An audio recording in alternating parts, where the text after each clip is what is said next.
Welcome in to Feldco Football Recap Live with Tommy Waddle and Olin Kreutz. I'm David Kaplan. The season has come to an end at 7-10, but rather than dissect the Green Bay Packers game, I was there, first time ever, super cool. You guys played in that stadium.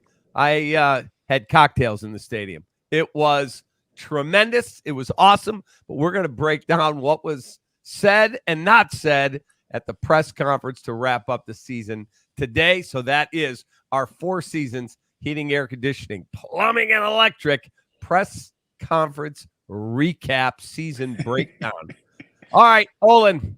Yes. You and I were talking on the phone. Tommy and I were talking on the phone. Mm-hmm. So Olin made a great comment to me that I have now been repeating that he said to me. Tommy, I said to him, I cannot believe they're going to run Eberflus back and maybe Justin Fields. I'm so mad. He said, no. Correct me if I'm wrong, OG. You said, no. The correct thing you're supposed to say is, I'm so mad, but I'm not surprised. Isn't that what you said? Yeah, I don't think anybody was surprised the way the Bears have done, the way they're doing business, right? And it doesn't seem like the right thing to do. The only thing they have in their corner, I would guess, Tom, is now they have all these assets to use, right? They have the first pick of the draft. They have what I think is the 9th pick of the draft. They have all this money. They have young guys. They have a lot of decisions to make, but they do have ways to add to their football team, to their 7-10 football team, I guess you would say. But them keeping Coach Eberflus, moving on from Getsy, saying that they liked what Coach Eberflus did when he kept the team together, sounds crazy, right? But we've seen this story before.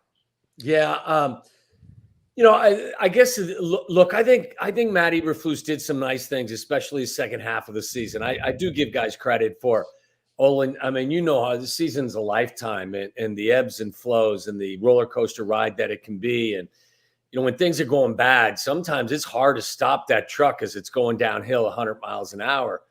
And I give him credit for some of the improvements that occurred, especially on the defensive side of the ball. But I would just ask them up there, look, at the end of the day, what you're trying to do is make your football team better in all aspects, right?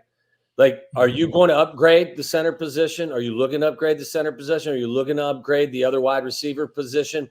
Are you looking to upgrade the 3 technique? Are you looking to upgrade the opposite side pass rusher on the other side of Montez Sweat? And if the answer to all those questions, and it should be yes, then you should ask yourself the same question. Should we be looking to upgrade ourselves at head coach? And the reason I ask that question, Olin, is because much like the quarterback situation, look, if the Bears were picking 15th, we wouldn't be having the conversation about whether or not they're going to move on from Justin Fields and pivot and go in a different direction. We're asking that question because they have access to an asset that allows them to pivot and move and ultimately move off of Justin if they want to. They had the capacity, if they wanted to move off of Matt Eberflus, say thank you, and then move to somebody, whether it was Mike Vrabel or you can interview Jim Harbaugh or whoever it is. I think if you're going to look to upgrade your team at different positions, I don't know why you wouldn't be trying to do the same thing at all of the coaching spots if it was available to you.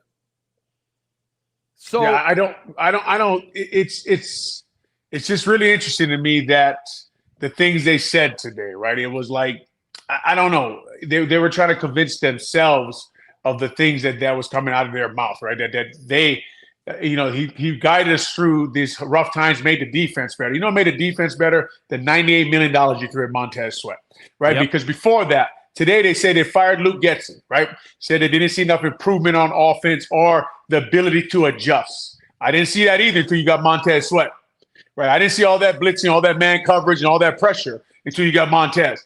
If I'm Getsy, I'm sitting in a chair, and they tell me that, I laugh. And I say, you give me the $210 million of players you got, Coach Eberflus. And I make the offense look a little better too. Yeah. Okay, so when you hear Ryan Poles, this guy's a rock here, Matt Eberflus. He just comes in and steadies the ship. And some of that is true. But do you have to take with a grain of salt what he says when you beat Brian Hoyer and Josh McDaniels? You beat Josh Dobbs, who was inactive at the end of the year for the Minnesota Vikings. You beat Kyler Murray when it was cold in Chicago. The Atlanta Falcons and Taylor Heineke. I mean, what are we doing here? I think it's a great point, Cap. I think that you judge people when they're facing the most stress and they're facing the biggest challenge. I think that those moments matter more. I think you could say the same thing about the quarterback and the offense. How'd you play against the better defenses? How'd you play in the fourth quarter? I mean, you can not just the offense, but you ask the defense as well. So, look, I mean, we said this. We had this conversation, I remember 3 or 4 weeks ago, and maybe it was a little longer than that. And Olin, I think we sat around and we said, look, sometimes the most uncomfortable decisions are the ones that are the right decisions. And sometimes the comfortable ones that you think are going to lead to continuity throughout the building aren't the right ones. So time will tell. Again, I'm not sitting here looking to dog cuss Matt Eberflus. I think there were some things that they did well, but like they tried to put a bow tie on a 7-10 season, didn't they? I mean, they did. And even Olin got a shout out. Did you hear that? Yeah, you did. Braxton Jones is making progress. He worked with Olin. I did a little better at this press conference than I did on the other ones, right? I think when he said that, when I basically got called a liar. That's all right. That's okay. I think when he said that, though, I think I did see George McCaskey try to pull the plug on the extension cord that was actually to the video cam. No, I'm joking. No, it's interesting to watch and listen to them because they've earned all our doubt. Right. And they are in a good position. The question you ask yourself when you look at this young general manager, the head coach, and the new president is, did they luck into this position? Right. Did Lovie Smith put them in a position they're in by getting that first pick last year? Right. And you do trade it and Carolina ends up a mess and you get the first pick again. Right. So they do have a lot to prove, Cap and Tom. And look, when you're 3-18 against your rivals since 2011, well, we've earned the right to question. You've earned the right to get questioned. And I'm just sitting back and waiting. They talked today about a lot of improvement, right? I go back, I look at 2021 and say, man, look how much we did improve from our 3-14 season. And I say, well, the season that you created, right, by trading away. Right. Today we heard a lot about Montez Sweat, Tez effect, the multiplier. There's people in Baltimore who tell you Roquan's the same guy for them. Right, there's people in Baltimore that are the number one scoring defense in the league right now. They'll tell you Roquan Smith is the same football player for them. Khalil Mack had sacks this year. You created that team last year, that team that lost a lot of football games, and you got better. So I'd rather go back and compare you to the 2021 and 2020 Chicago Bears. Right, and say, okay, are you better than those football teams? Have you done better than Ryan Pace's last 2 or 3 drafts? Are there more football players on the team now? Tevin Jenkins, remember, it's from that time. Roquan Smith, remember, Cole Kmet, Jalen Johnson, all from that time, right? Those are good football players. So when I go to compare you, that's what I'm comparing you to. Stop talking to me about the team you created last year and you're better than that team. That's a great point that you make because you look out there, you go, whether you like him or not, Darnell Mooney, at some point, people liked him. That was a pace pick. Khalil Herbert, that was a pace pick. Tevin Jenkins, pace pick. You're exactly right that it's not as easy as they try to put a bow tie on the season today. It really is. And my partner on the post-game show on the score, Mike Mulligan, likes to say they do a really nice job making you feel good about losing. Right? They really do. And they say a lot of things and they get caught up in their own, and they have to, right? That's what they have to do. And I understand that. But these years coming up, these decisions coming up, we all know everyone's whispering. Stroud is over there in Houston, man. Like, whew, that would have been nice, right? Like, we understand what you did. We understand we need a lot of things to fix. But now we're all watching, right? And the time is running out now. Now it's time. And, you know, Kevin Warren talks about the Rams. 1997, okay, like, gosh, like, guys, I mean, that's never going to happen again. Kurt Warner was sitting there waiting for you. Right. Kurt Warner, I mean, you know, they signed Marshall Faulk in 1999. They drafted Orlando Pace, right? It's Hall of Famers. Torrey Holt came right after. It's Hall of Famers. So, yes, you give me 3 or 4 Hall of Famers at quarterback, running back, tackle, and wide receiver. And, yes, you're right. The offense will turn around. It's interesting, too, guys. Like there's so much still to be proven. And Again, look, I find myself constantly having to say, I do think that there were some good things that happened. You're going to entrust the head coach to, again, in the second time in 3 years, to hire a DC and hire an offensive coordinator. And that offensive coordinator is going to be entrusted with a really big chore, whether it's to develop the number one pick in the draft, or it's to try and get more out of Justin Fields than the previous staffs. I don't mean staff, but staffs have been able to get out of him.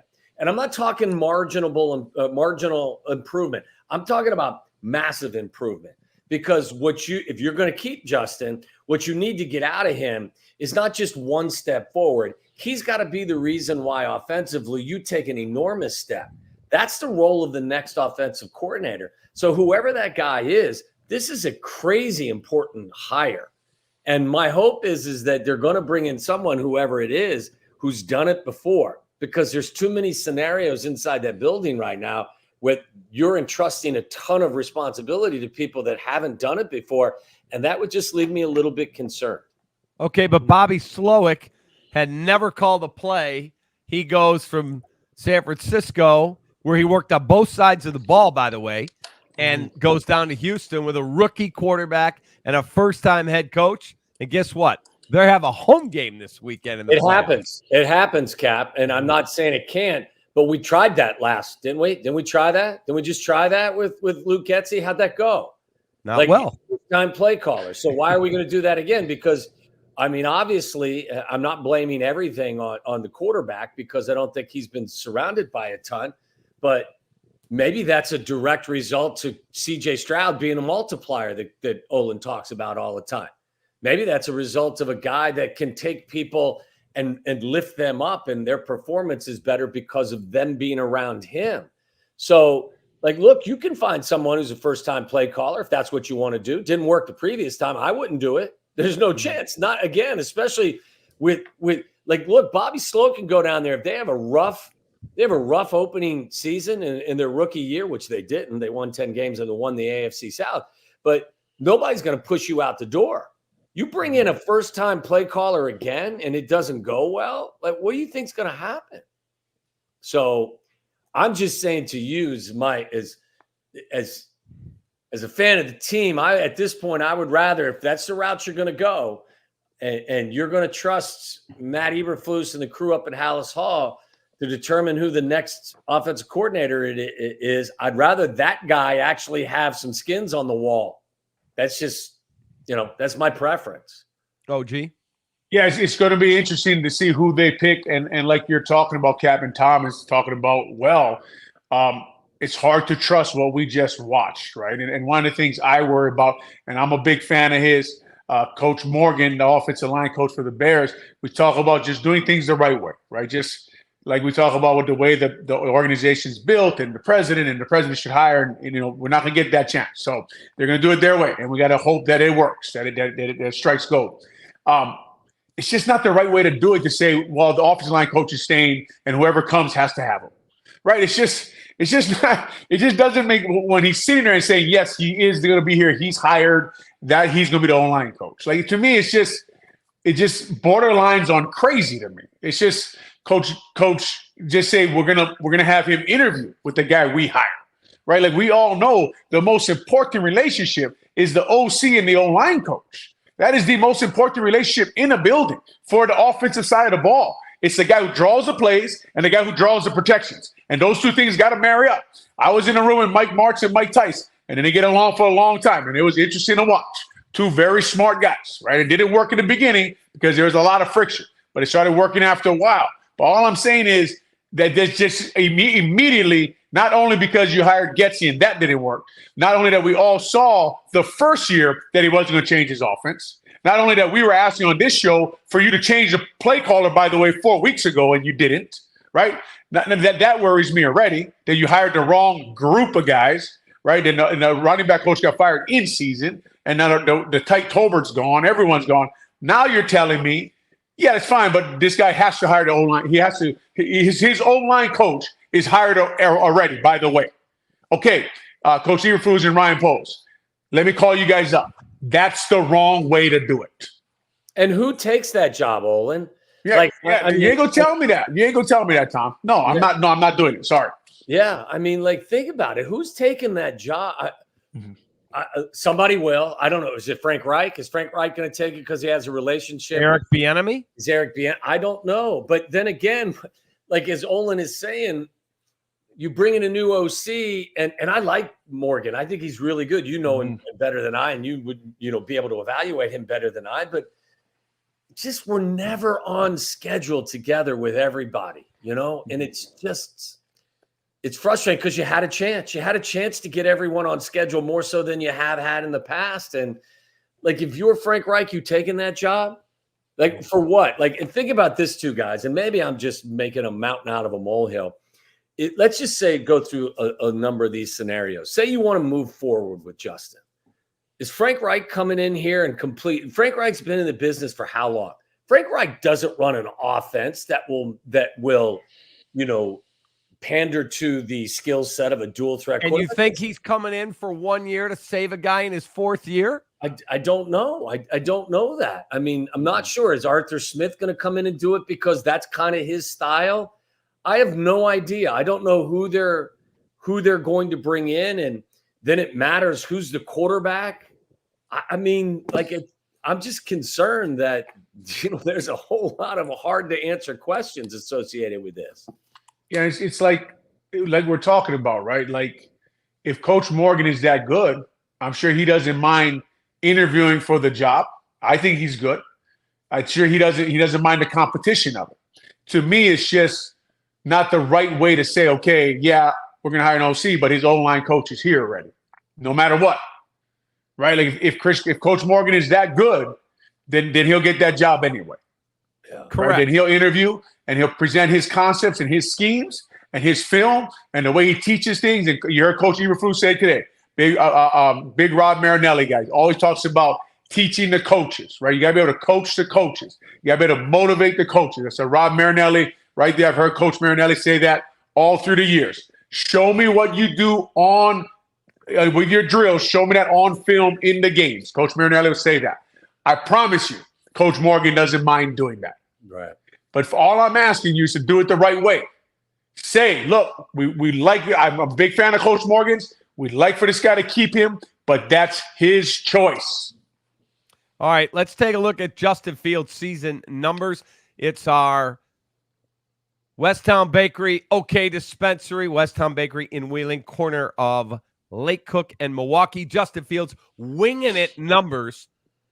Here you go, 227 for 370, threw for 2,562 yards, 16 TDs to 9 interceptions, and he ran for another 657. And my brother said, hey, I know you're doing your show tonight with Olin and Tommy. I'm going to give you some numbers that he pulled up. This is Justin Fields since his first start in the NFL in 2021. 38 qualified quarterbacks played from that date through the end of the Packer game. Completion percentage, 60%. That's 35th of 38. Sack percentage, 12.4. That's 38 out of 38. Pressure percentage, 46.2. Last, 38th. Interception percentage, 37th. Those are not real good numbers. And then you look, Jordan Love had the ball out 2.74 seconds on Sunday. Justin, a league worst, 3.35. Mm-hmm. Mm-hmm. I mean, yes, I don't need the stats to tell you. I watched him for 2 years now, right? And we know that offense didn't work, and we know that they are considering taking a quarterback with that first pick of the draft. We all saw Justin Fields improve at the end of the year. I wouldn't argue that. I wouldn't argue that at all. I actually was saying at one point in the Green Bay game, I was like, man, that ball's coming out. Yeah, it's coming out pretty damn fast. And watching him play, and we all know those big plays he makes, and we all know the incredible Houdini tricks he pulls, right? And I thought he actually got better even at processing information at the line of scrimmage pre-snap.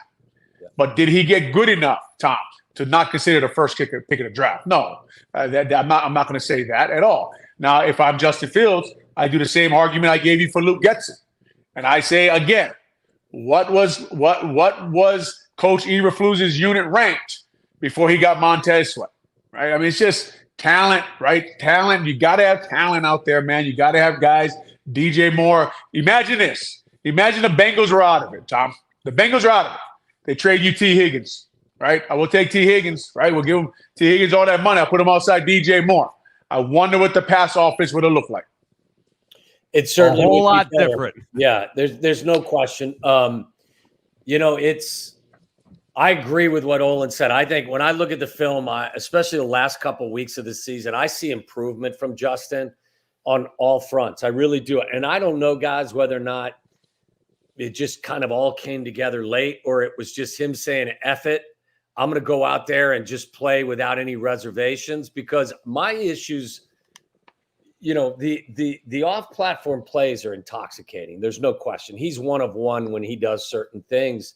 It's the other stuff that leaves you kind of still wanting more. It's I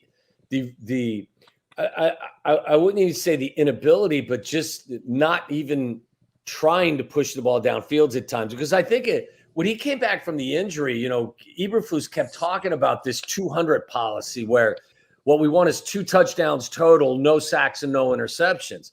And I do give him a lot of credit for taking care of the football better.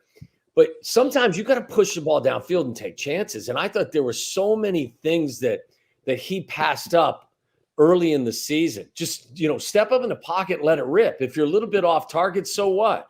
If it gets intercepted, that's fine. We want you to be reckless, but you have to be aggressive. And I thought there was no aggression to how he approached the passing game. And I thought that improved. I thought I saw his best game by far was the Atlanta game. Yes. Like Olin, I didn't think they only scored 3 field goals against Green Bay, but I didn't think that was because Justin was playing poorly. In fact, I thought he was the least of their problems in that game. The answer to the question you got to ask is has it improved enough to forego using the first pick of the draft on someone that you think can take you further? And we've had this conversation now for months and months. And I won't go off of that. That to me is still the most important question. Justin has been better. He hasn't been dealt a great hand, but at this particular time, you still have the first pick of the draft. And there are guys that if you think take you further than Justin can take you, you got to pick one of them and move on. See, the thing I hear, right? The thing I hear when I hear them say we're going to keep our O-line coaches, I hear the fact them say, we have our run game coordinator is fine.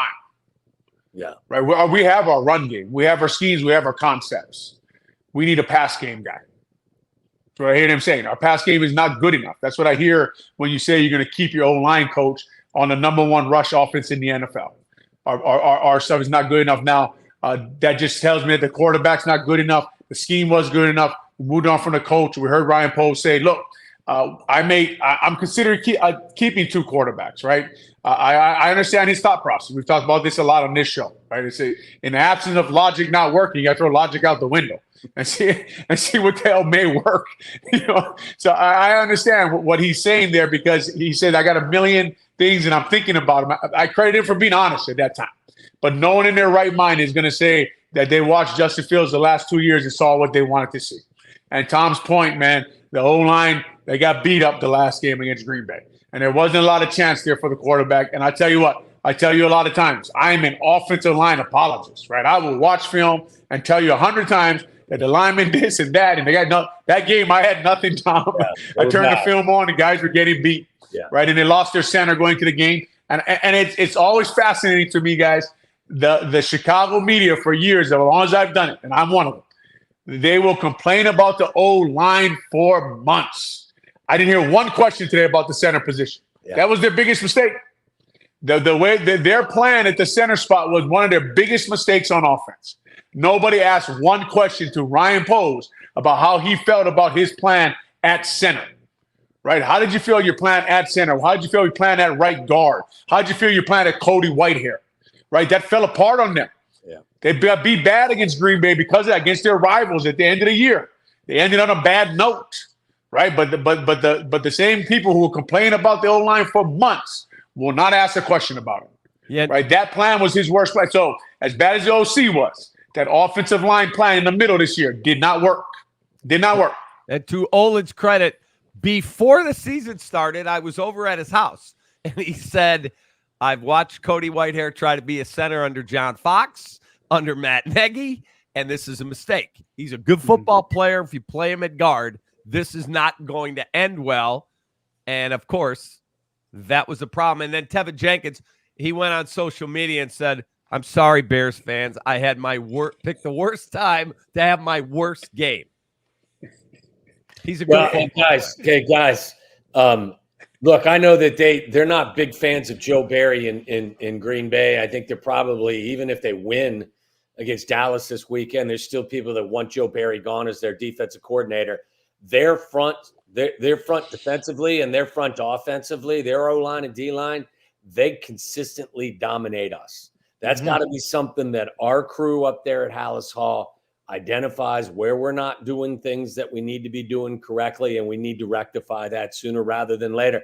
I don't even know what stunts I was looking at, Olin. All I know is what the Green Bay Packers were doing had our guys completely confused, and they beat our ass at the line of scrimmage on both sides of the football. By the way, Kenny Clark, 15-0 now against the Bears in his career. And then I saw the Quay Walker comments. We played him on the radio. I don't know if you did, Tommy, or if you heard him, Olin. But Quay Walker said, hey, man, if we know if we keep that guy in the pocket, don't let him get outside and run on us and make him play quarterback, we're going to beat them. That's pretty indicting stuff. Well, that's everyone's game plan against Justin Fields, right? That's not something that people don't know, right? Everyone knows that. So and they don't have to keep him in the pocket because Lou Getsy was going to do that for you anyway. So don't even worry about it. You don't have to keep him there. Coach Getsy wanted to keep him there anyway, and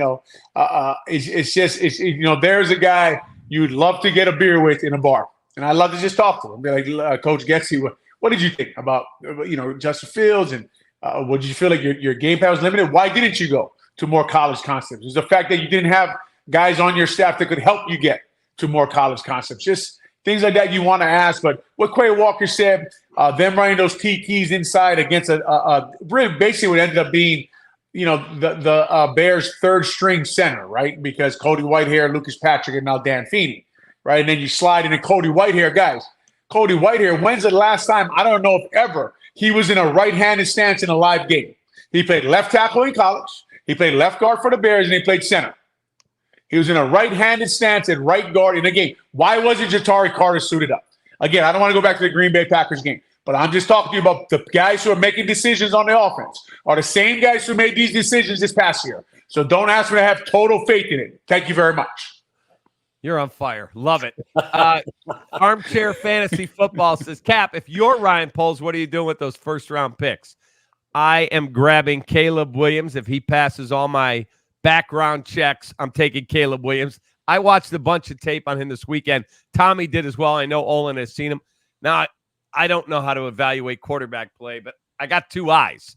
That kid is a freaking beast. Holy smokes. Yeah, look, it's like most guys. I'm taking him, and I'm taking a receiver or a left tackle. You got to coach him up. You got to coach him up. That's what, you have to. You don't want to neuter him, but you do have to focus on, fundamentals and taking care of the football. I thought that was one of the things that Justin did really well with regard to the fumbles. Like, he really worked on ball security, where he was holding the ball as he was dropping back, or how he functioned in the pocket with the ball security. And that's something that Caleb Williams is going to have to work on as well. But again, man, I can't say it enough. If you look at the tape and you do the work and you do the leg work and you do the interviews and you're comfortable with who he is as a guy and as a player, and you get the first overall pick and you think he's a better option, I don't know why you wouldn't do it. What's the excuse? Is it because you think that Justin is going to blossom going forward? Okay. Or that you want to build your team out and see where it goes? All right. Make it work. Whatever choice Ryan Poles decides to make, just make the right one. But again, I don't think you can be scared at that position. If you like the guy or one of these guys at number one and he passes the smell test, I think you gotta make the pick, for crying out loud. Mm-hmm. Oh, and I talked to a coach today who's in the league, and I said, give me your thoughts on Justin Fields. He said, look, he's a good kid. He works hard. His teammates respect him. All that is true.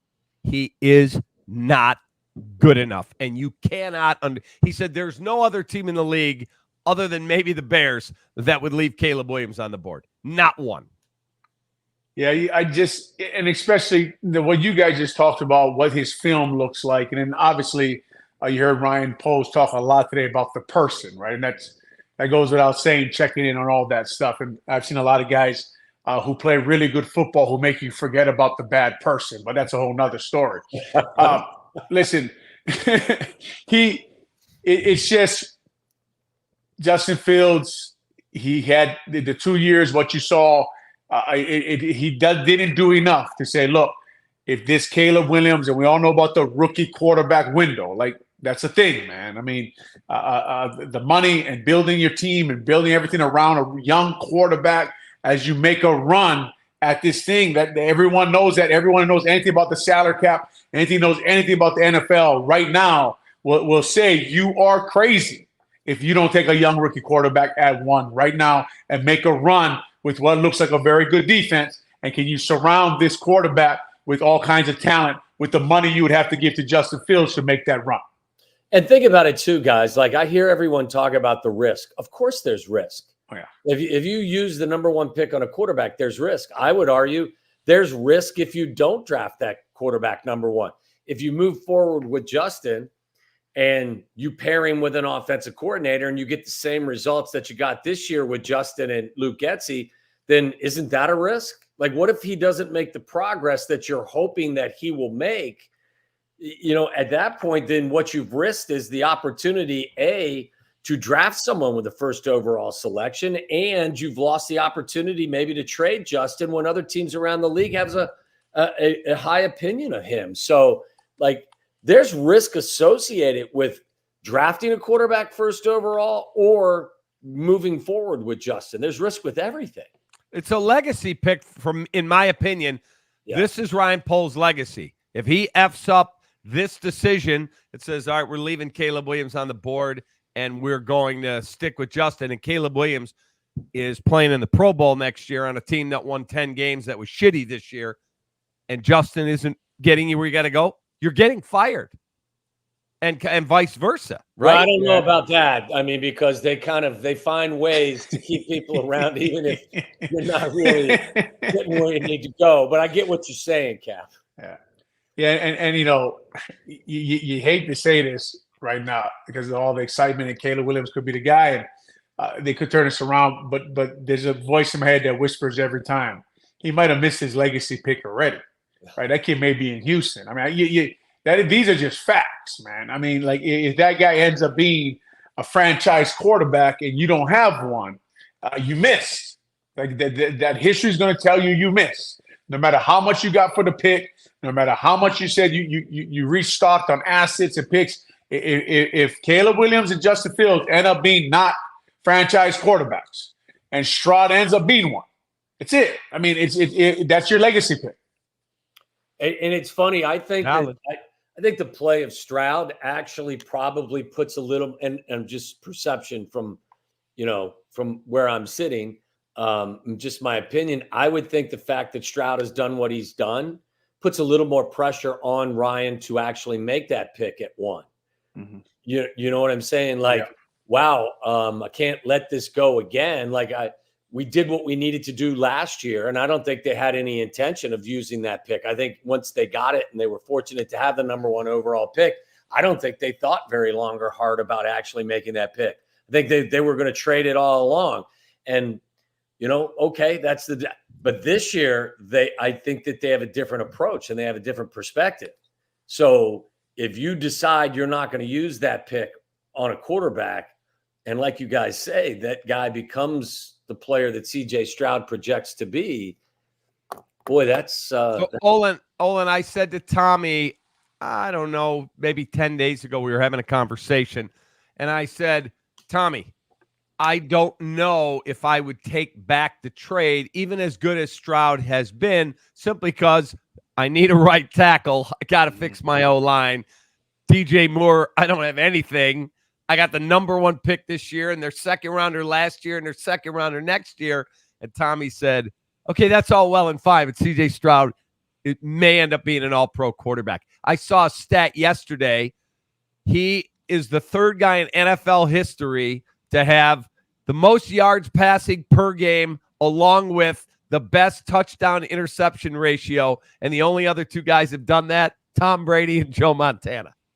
Right. And by the way, he doesn't have a ton of talent in his skill position. So, I haven't watched a ton of Stroud this year, but that Indianapolis game sure was impressive, man. That throw he made backpedaling was insane. Yeah. I mean, he just plays good football. Anyway, Cap, your argument is a good one.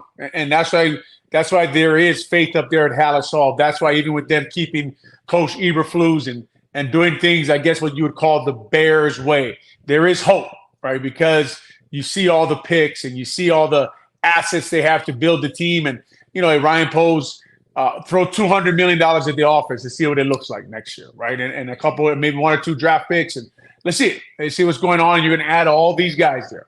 But like we all know, if you don't have your quarterback, you're chasing your tail. Over and over again, you're chasing your tail. I played here for 13 years. You guys do. Tom played here. You guys do media here in Chicago. We've been watching it for too long. We've seen great teams without this franchise quarterback, and you just can't sustain it. I will tell you this. If you tell me I get Caleb Williams on a rookie deal and Rome Odunze from Washington, because I think Harrison will be gone, I'll take that receiver right freaking now. Him and Caleb and DJ Moore and Cole Kmet. Oh, sign me up. I'm with you 100%. But I think even more importantly, if you get the quarterback right, you don't always have to have Marvin Harrison Jr. Well, what did Jordan Love beat us with? Bo Melton, Dontavian Wicks? Come on. Now, and again, like Christian Watson is a good football player, wasn't available. I think they lost A.J. Dillon. They lost Romeo Doubs in the first series of that game. And Olin points out what they have in Houston. Like, would C.J. Stroud be even better if they had Marvin Harrison Jr. or Odunze or the kid Neighbors from LSU? Of course he would. I'm just telling you, though, if the quarterback is right, you can make more out of less than if you do it the other way around, where if you give the quarterback a ton of talent, he's still got to make the throws and the reads. Like I said last year, I don't care if the name on the back of the jersey is Rice, as in Jerry Rice, or it's Pettis, as in Dante Pettis Jr. Open's open in the NFL. And if you're open, you got to throw it. So, I mean, better talent obviously will help the cause. But if you get the most important position in all of sports correct, that guy can be a multiplier that makes everyone around him better. And I think that's the formula you want, right? You don't want the formula where you have to lift your quarterback up by surrounding him with all kinds of talent. You want the other. Mm-hmm. And by the way, with Jordan Love, Luke Buckus, my former teammate, Dick Buckus' nephew, his offensive line unit, guys. I mean, they were shuttling guys in and out. Yeah. They had a 4th-round pick, they had a 7th-round pick at left tackle. Bakhtiar has been out the whole year. They were shuttling guys in on the right guard, and they were still blocking, moving the ball, doing the things they got to do to beat the Chicago Bears. And it was hard to watch. It really was, because when you put the rosters up, you said, man, our Chicago Bears have a chance to win this game. And the defense, for as bad as I thought they looked, they only gave up 17 points. We just couldn't put the ball in the end zone. But it's just very interesting when you hear all the arguments for Justin Fields, and you go around and you say, man, well, that quarterback's doing that with this guy. Then it's, okay, well, we got rid of Luke Getsy now. So then I guess it was Luke Getsy. It's just going to be an interesting offseason to watch, and then watch the team play next year also. All right, we got to take our time out. We'll come back. A lot more to do. We don't have another game to look ahead to, but we do have the playoffs. We'll get the guys' thoughts on that, but we'll continue breaking down today's Bears news. That's next. This new year, make your home feel new again with the home renewal experts at Feldco. Now is the perfect time to start your home upgrade with 30% off Feldco windows, siding, doors, and roofing. You can trust us to bring your project to life and leave you delighted. Let us delight you this year with 30% off Feldco windows, siding, doors, and roofing. 30% off ends soon. Hurry. Call now. For quality windows, siding, and doors, call 866 for Feldco. Feldco Bears Recap Live is brought to you by Feldco, Chicago's home renewal experts. Call 866-4-FELDCO. 4 Seasons Heating, Air Conditioning, Plumbing, and Electric. For all the right reasons, 4 seasons. Vienna Beef. Go to viennabeef.com and use code CAP23. That's KAP23 at checkout for 15% off your order today. And Dr. Pepper. Grab an ice cold, refreshing Dr. Pepper today at a McDonald's near you. Westtown Bakery in Wheeling at the corner of Lake Cook Road and Milwaukee. Enjoy the best brunch Saturday and Sunday mornings. And also enjoy their THC-infused fudge brownie mix. Oh, it was very, very well received over here. Yeah. All right, so I want to ask you a question. If I told you, because Ryan Poles said today, hey, my phone's always on. Somebody wants to make me a big offer. My phone's on. Call me. So if I said to you, someone called, we'll call them the Atlanta Falcons. We want to go from 9 up to 1. We want Caleb Williams. We'll give you 9 and our next 2 first-round picks and a second-round pick. Are you trading away Caleb Williams if your homework tells you he's that dude because you're going to get all these extra picks? No way. No way. No, Drake made no way. Would I ever trade anything for a franchise quarterback? That's why they're trading it, right? That's why people are trading all those picks for that quarterback. And if I think that guy's a dude, no, I won't do it because I think that's crazy, Cap. I don't know what you think, but there's a reason people are coming. Like if I have a house and somebody comes and offers me with like an enormous amount of money for it, I stop and look at the house and say, man, maybe I should keep this thing, right? Maybe there's something to it. So if someone walks in with 4 number 1, whatever they offer, I don't know if I can do it, Cap, because if we heard Ryan Poles, we heard Kevin Warren today, what did they say? We're in this for the long term, right? We're playing the long game. If you're playing the long game, then you got to get your franchise quarterback so you can compete year in and year out. We know that too much here in Chicago. And furthermore, if you give the Chicago fans finally their quarterback, their 4,000-yard passer, the guy who leads you to the playoffs year in and year out, you just did something for a generation of Bears fans that Bears fans have not seen around here ever. So I asked Bill Polian, when Peyton Manning was in his prime, what would it have taken for you to trade him? And he said, this is no bullshit. I'm quoting him. No bullshit. If you called and said, I'll give you my next 10 number 1s, I would have said, yeah, thanks. Keep him. He's important to my team. Yeah, no way. There's no way, Cap. I mean, would you trade for him? You've been around here long enough in Chicago. Would you trade that pick if you thought Caleb Williams or even May? May's another guy that a lot of people like. They compare him to Herbert somewhat out there in San Diego. He's another guy people like. So if you think one of those quarterbacks are your guy or the guy you want to lead your franchise, I don't think there's enough picks to trade for. Agreed. If somebody called me and said, I want Caleb Williams, I would look and go, I'll give you Justin Fields, but that kid, this is our shot. We're taking him if he checks up all the boxes. Yeah, if he checks all the boxes, and even if he leaves one kind of unchecked, right? Because you got to get yourself a quarterback in this league. You got to get yourself to the point of where that position is not a question mark anymore. And I know that they're going to look through all the character and ask his teammates. And I heard Ryan Bowles talk about, the way he goes through the process of talking to people who've been around the kid a lot. He wants to get around the kid a lot. They're going to go through all of this year. I'd be shocked, Cap. Shocked if they don't take a quarterback. So let me ask you a question. You went through the process. Tommy was undrafted. He went through some of the process. You were drafted and highly talented coming out of University of Washington. How is that process? And did they go back and talk to teammates or high school teachers? I've heard stories where they've gone back to the 7th grade and said, hey, why did that kid get picked on by you? Or why did you, what was this story that I heard about? Like, they ask everything. Is that right? They do. They go through the whole process, and I'm not a quarterback. I was a lowly center, but I dropped in the draft a little bit because of some character issues, and I was young, coming out 20 years old, and they ask your strength coach what you're like. They ask the people in your dorm what you're like. Your position coach, like you heard Ryan Poles say, they ask people who've been around you a lot, right? And they want to go through the whole process of talking to people and seeing exactly what you're getting.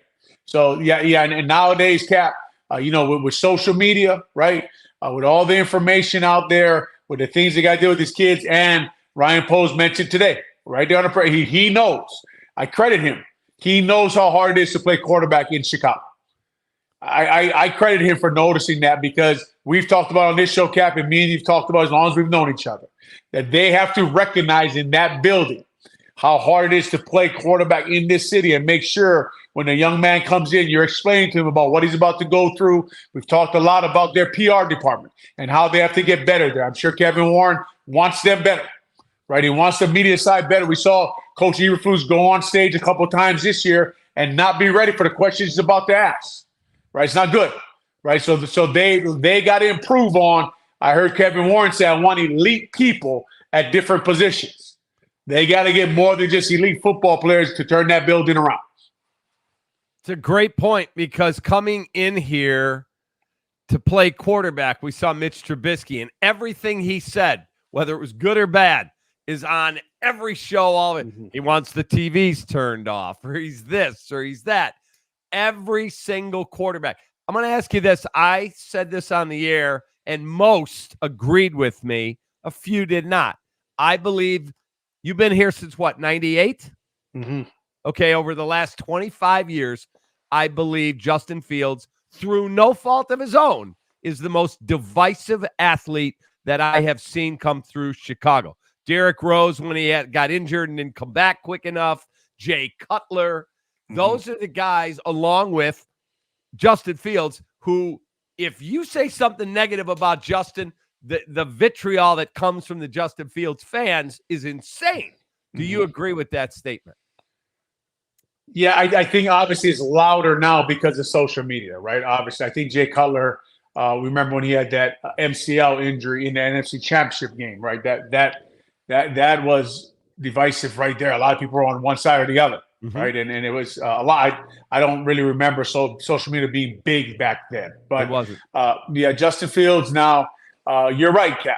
And I think it's just the fact that people are dying for a quarterback to be the guy. Right. And they don't want they think that, like, you saying something bad about him is what's making him not a good quarterback. It's just not the way things work. Right. Right. Yeah, you're going to be a good quarterback. You'll be fine. You want to tell people on social media, you protecting the guy is not going to make him a good quarterback, right? It's just not. So it's just interesting, Cap. I think it's a good point. He probably is, just because social media is so big nowadays.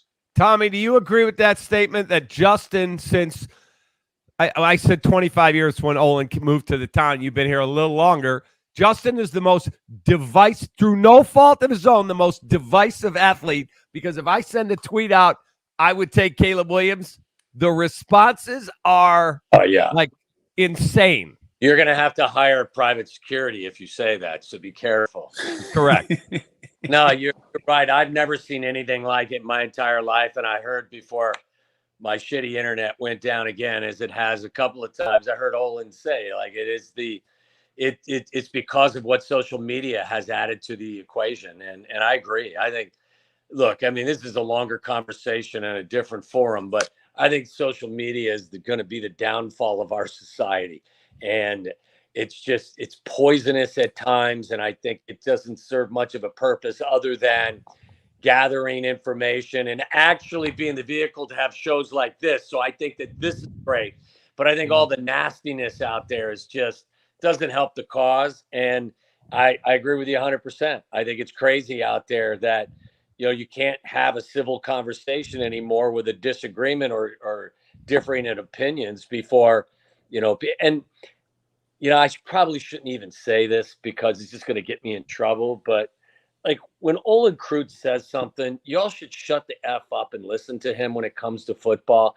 Now, I wouldn't ask for the same for me. I didn't play the game Mark Olin. But like I get such a kick out, and I'm not saying everyone's perspective isn't warranted. So everyone should have their own opinion. But I would just say, like, just defer to guys who have been there and done it, especially guys like Olin who did it at such a high level. So that would be my only advice to people. What frustrates me most is I get Jimmy and Elgin that's got strong feelings and is telling Olin that you have no idea what you're talking about. Like, stop, Jimmy and Elgin. Like, just, you know what I mean? Like, I gotta get time to talk to my wife and 4 daughters here. You know what I mean? When I say something, you know what I'm saying, though. Like, I'm all for everyone having an opinion. Yeah. Let's just be civil with one another. And I don't know, Cap, why it has become such a hot conversation. If you say, hey, listen, guys, I really like Justin a lot. I think he's a good leader. I think he's a hard worker. I think he does a lot of good stuff in the community, but it's my evaluation after looking at the tape that I think that Caleb Williams is probably a better option for the Bears. Like, that shouldn't make you Satan. It just shouldn't. But it does. You guys are both the parents of Division I athletes. Tommy had multiple daughters go play at Northwestern, at Vanderbilt in soccer. Olin, you have 2 kids in college playing football, and you got younger kids coming along who are in athletics. You were at one of your kids' games today. How do you monitor their social media presence, not as adults, but as they're coming up? How do you monitor that and help guide them to not do something stupid? You just the same way you monitor everything else, right? You sit them down, you talk to them about, what's expected of them and what's expected in this house, and set the standard and leave it there. And they know what's accepted and what's not, and they're going to make mistakes and do stupid things, as they all do. The kids do, but I have 6 of them, and I can't tell you how many stupid things they do in one day. But these kids nowadays, they're smart, right? In social media, most of them they've grown up with it, and they know, like, what you put on there is there for life. And that's something that, Wendy, my wife's constantly reminding them. When you put on social media, will be there for the rest of your life. But they're also told that. And now they're coached at Illinois. They're coached at Loyola. They know all these things that are going on. So a lot of them have it handled, and I'm sure they'll make mistakes. But it's just something like anything else you have to talk to them about. Yeah, my kids now, they're not kids. They're my adults. My adults now are 30, they're 30, 28, 26, and 20. And 3 of them played Division I soccer. The 4th one decided that she had a knee injury and it wasn't something that she wanted to do. But they all, like Olin said, they've all gone through the difficult moments of posting stuff that they probably regretted. But I think my message to them, not to get too deep, was always that, look, don't allow others to determine your value by likes or dislikes or things that they will say or how they interact with you on social media. One of the messages I always tell my kids is that, only you can define you. You'll go through life as others are trying to define you in so many different ways. But ultimately, if you think about it, based on your work ethic, your priorities, what's important to you, you have full control over how you're defined. And I think that, when it comes to social media, just be wise, understand that it is a polluted environment in a lot of ways. Most of these people are not your friends. They're acquaintances, or they're just people out there in the ether, and just, err on the side of caution. All right. So we got the playoffs starting. Before we get out of here, playoffs are starting. Like, okay, Miami signing guys off the street to please. Can you come play? It's going to be 9 below. I got nobody on the defensive line. So they've got Bruce Irvin and all these guys showing up. I don't think Miami can beat Kansas City in that cold weather. I don't think Pittsburgh can beat Buffalo. So who are you guys targeting that's coming out of the AFC and the NFC? OG? This round is the wild card round is always interesting, right? And, for me, I always start at the line of scrimmage, and Myles Garrett versus Laramie Tunsil, that Houston-Cleveland matchup. I'm going to love watching that matchup, right? But you would imagine – I don't see Joe Flacco. I mean, they've been good. I just don't think like we talked about. In the playoffs, I usually take the team with the best quarterback. So I just go through it, and I find a quarterback. The one that really interests me is I think the Rams are going to beat the Lions in Detroit. Oh, yeah. Wow. Yeah, I do. I really do. I think the Rams are hot. Now, listen, the one thing that may offset that is that the offensive line Detroit has may take over the game. But it's going to be interesting to watch. I just think that Stafford and McVay together are just dangerous in the playoffs. So that's one that maybe if you ask me what's a crazy pick I got this week, that may be my crazy pick. That's a game I'm really interested in for obvious reasons. Remember, Jared Goff went to a Super Bowl with the Rams and with McVay, and then they just decided that relationship wasn't going to be, the best for everybody involved, so they moved on. I think this is going to be a really good game. I agree with Olin. I think McVay can coach his ass off. Stafford's playing good football. They've got some good receivers. They're good at the line of scrimmage on both sides of the football as well. I also think that the Dallas-Green Bay game is interesting to me. Green Bay's got the youngest team in the National Football League. Dallas is almost unbeatable at home. Could Jordan Love truly go in there as an inexperienced first-year starter with a group of guys that nobody really knows who they are? And can they be competitive? I think that one's also something to keep an eye on. How does the NFL end up with these storylines, right? Like McCarthy against LaFleur and Green Bay, and Stafford back in Detroit with golf. Can Baker Mayfield beat Jalen Hurts and the Eagles? I mean, it's going to be interesting to watch these matchups as we go through the Eagles.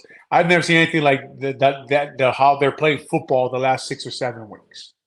Yeah, they've collapsed 5 out. But I guess we talk a lot about on this show about coaches and how important it is. Yeah, you lose all those coaches, man. You lose 2 guys who become head coaches. I will always argue there are less elite coaches than there are elite players in the NFL. And when you lose them, it hurts. And it's funny too, Olin, like everybody says how difficult it is. I heard Ryan talking today about to be quarterback in Chicago. It's difficult. Try being a coach who took your team to the Super Bowl in Philadelphia, and they're talking now about if they found firing him in round 1 that he's going to get fired. Try being an athlete or a coach in Philly. That's where it's a little bit hairy.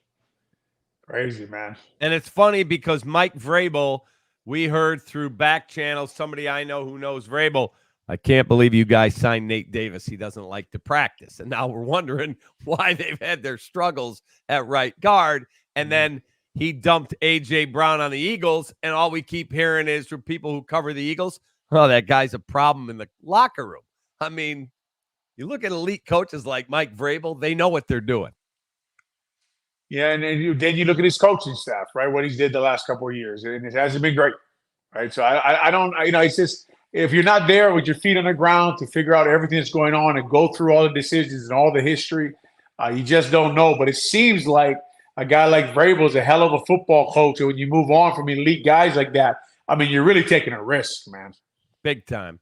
Well, guys, this is our final show of the season. Mm-hmm. If we do get some massive breaking news, whether they trade Justin or trade the pick, I'll get you back, but I want to thank you for a phenomenally fun year. Even though they went 7-10, didn't make the playoffs, I think we have the best football show in the city, bar none, and that's because of the 2 great analysts that I was blessed to have.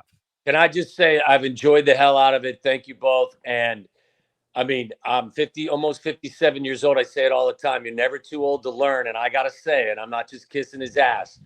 I learned a lot from Olin this year about the line of scrimmage and things that are important. So you're never too old to continue to learn, even if you think you know everything. That would be my words of advice to young football fans. Well, I appreciate it, guys, man. Tom, it's the same thing for me. Tom talked about the second level wide receivers and the way to look at it helped me a lot. And Cap, you are the captain of the ship, man. Yeah, keep steering in the right direction, and make sure you leave me and Tom bonuses from all your new sponsors in our mailbox. I'll make sure those get to you quickly. Hey, you guys have a great night. Bear down, and I will be in touch. And thank you to all of our fans who have been just phenomenal. Thousands and thousands of views. So thank you again. You guys have a great night, and go Bears. Go Bears. Thanks, guys. This new year, make your home feel new again with the home renewal experts at Feldco. Now is the perfect time to start your home upgrade with 30% off Feldco windows, siding, doors, and roofing. You can trust us to bring your project to life and leave you delighted. Let us delight you this year with 30% off Feldco windows, siding, doors, and roofing. 30% off ends soon. Hurry. Call now. For quality windows, siding, and doors, call 866 for Feldco.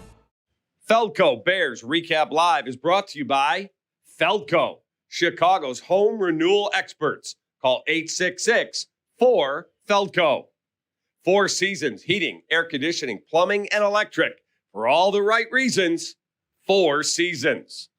Vienna Beef. Go to viennabeef.com and use code CAP23. That's KAP23 at checkout for 15% off your order today.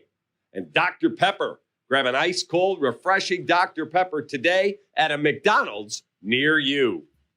Westtown Bakery in Wheeling at the corner of Lake Cook Road and Milwaukee. Enjoy the best brunch Saturday and Sunday mornings.